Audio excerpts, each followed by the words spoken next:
Colonel अब भी बदले की आग में जल रहे होते हैं और वो किसी भी तरह जैक से बदला लेना चाहते हैं। वहीं दूसरी तरफ जैक को दिखाया जाता है जो कि अपने कुछ साथियों के साथ मिलकर यहाँ वापस आए इंसानों की एक ट्रेन पर हमला कर देता है, जिसमें उन इंसानों के हथियार और कुछ सामान होता है। जैक और उसके साथी इनके सारे हथियारों को ले लेते हैं और वापस अपने घर आते हैं। वहीं जब कर्नल को ये सब पता चलता है तो वो सभी नावी और उनके लीडर यानी जैक को मारने का फैसला करता है और वापस पेंडोरा आता है।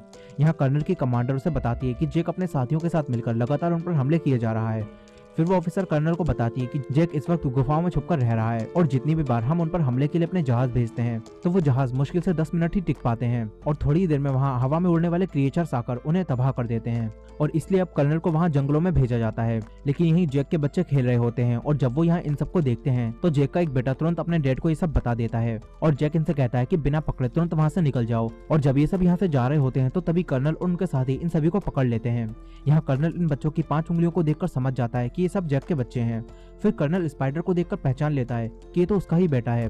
अब तभी यहाँ जैक और उसकी वाइफ नेटेरी पहुंच जाते हैं और ये दोनों कर्नल और उनके लोगों पर छुपकर हमला करते हैं। यहाँ जैक और नेटेरी दोनों को पता चल गया होता है कि ये वही कर्नल है जिससे इनकी पहले फाइट हुई थी और अब वो क्लोन होकर वापस लौट आया है। फिर ये अपने बच्चों को इनसे छुड़ा लेते हैं, लेकिन कर्नल स्पाइडर को पकड़कर अपने साथ ले जाता है। इसके बाद ये सब घर वापस आते हैं। जैक अपनी वाइफ से कहता है कि हमें इस जगह को छोड़कर जाना होगा क्योंकि कर्नल हमें ही ढूंढ रहा है और उनके पास अब स्पाइडर भी है और उसकी मदद से वो जल्दी ही हमारा पता ढूंढ लेंगे। तो अगर हम यहीं रहे